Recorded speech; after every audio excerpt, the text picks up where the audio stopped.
ಬಳ್ಳಾರಿ ನಗರದಲ್ಲಿ ವ್ಯವಸ್ಥಿತವಾಗಿ ಕಾಂಗ್ರೆಸ್ಸಿನ ಪಿತೂರಿ ಬಳ್ಳಾರಿ ನಗರದ ಶಾಸಕ ಭರತ್ ರೆಡ್ಡಿ ಅವರಿಗೆ ಇನ್ನೂ ನೆತ್ತಿ ಕೂಡಿಲ್ಲ. ಉಡಾಪೆ ರಾಜಕಾರಣದಲ್ಲಿ ಮೆಚುರಿಟಿ ಇರಬೇಕು. ಏನೂ ಮೆಚುರಿಟಿ ಇಲ್ಲದ ಎಳಸು ಏನೋ ಅವರ ತಂದೆಯವರ ಹಣಬಲದ ಶಾಸಕರಾಗಿ ಏನು ಜನಾರ್ದನ್ ರೆಡ್ಡಿಯವರು ಮಾಜಿ ಸಚಿವರು ಮತ್ತು ಗಂಗಾವತಿ ಶಾಸಕರಾಗಿ ಅವ್ರದ್ದೇ ಆದ ಒಂದು ಬಳ್ಳಾರಿ ಜಿಲ್ಲೆ ಕೊಡುಗೆ ಇದೆ. ಜನಾರ್ದನ್ ರೆಡ್ಡಿ ಶ್ರೀರಾಮುಲು ಕೊಡುಗೆ ಇದೆ. ಒಂದು ಫ್ಲೆಕ್ಸ್ ವಿಚಾರದಲ್ಲಿ ಬಹಳ ದೊಡ್ಡ ಗಲಾಟೆ ಮಾಡಿ ಒಬ್ಬ ಅಮಾಯಕ ಮುಗ್ಧ ಯುವಕ ಬಲಿಯಾದ 28 ವರ್ಷದ. ಇದಕ್ಕೆ ನೇರ ಹೊಣೆ ಭರತ್ ರೆಡ್ಡಿ ಶಾಸಕರು. ಇಡೀ ರಾಜ್ಯದಲ್ಲಿ ಕಾಂಗ್ರೆಸ್ ಅಧಿಕಾರಕ್ಕೆ ಬಂದ ಮೇಲೆ ಗುಂಡಾಗಿರಿ ಪ್ರಾರಂಭ ಆಗಿದೆ. ಶಾಸಕರ ಮೇಲೆ ಗುಂಡಿನ ದಾಳಿ ಮಾಡಕ್ಕೆ ಹೋದ್ರೆ ಅವರು ಹತ್ಯೆ ಮಾಡಬೇಕಂತ ಸಂಚು ರೂಪಿಸಿದ್ರು.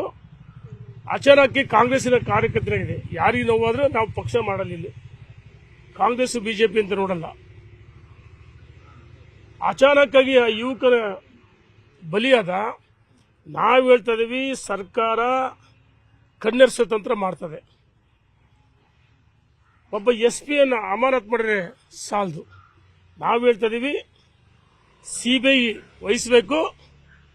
ಏನು ಬಳ್ಳಾರಿ ಶಾಸಕರು ನಿನ್ನೆ ದಿವಸ ಕಣ್ಣೀರು ಹಾಕಿ ಆ ಯುವಕನ ಮನೆಗೆ ಹೋಗಿ ಆ ಶವವನ್ನು ಹೆಗಲ ಮೇಲೆ ಹೊತ್ತರೆ ನಿಮ್ಮ ಮೇಲೆ ಬಂದಿರತಕ್ಕಂಥ ಕಳಂಕ ದೂರ ಆಗುತ್ತಾ? ಕಳಂಕ ದೂರ ಆಗಲ್ಲ. ಈಗಾಗಲೇ ನಮ್ಮ ರಾಜ್ಯದ ಅಧ್ಯಕ್ಷ ವಿಜೇಂದ್ರ ಅವರು ನಿನ್ನೆ ದಿವಸ ಭೇಟಿ ಮಾಡಿ ಅಲ್ಲಿ ಸಂಪೂರ್ಣ ಮಾಹಿತಿಯನ್ನು ಪಡೆದರೆ, ಪ್ರತಿಭಟನೆಯಲ್ಲಿ ಪಾಲ್ಗೊಂಡಿದ್ದಾರೆ, ಗಾಯಾಳುಗಳನ್ನು ಮಾತಾಡಿಸಿದ್ದಾರೆ.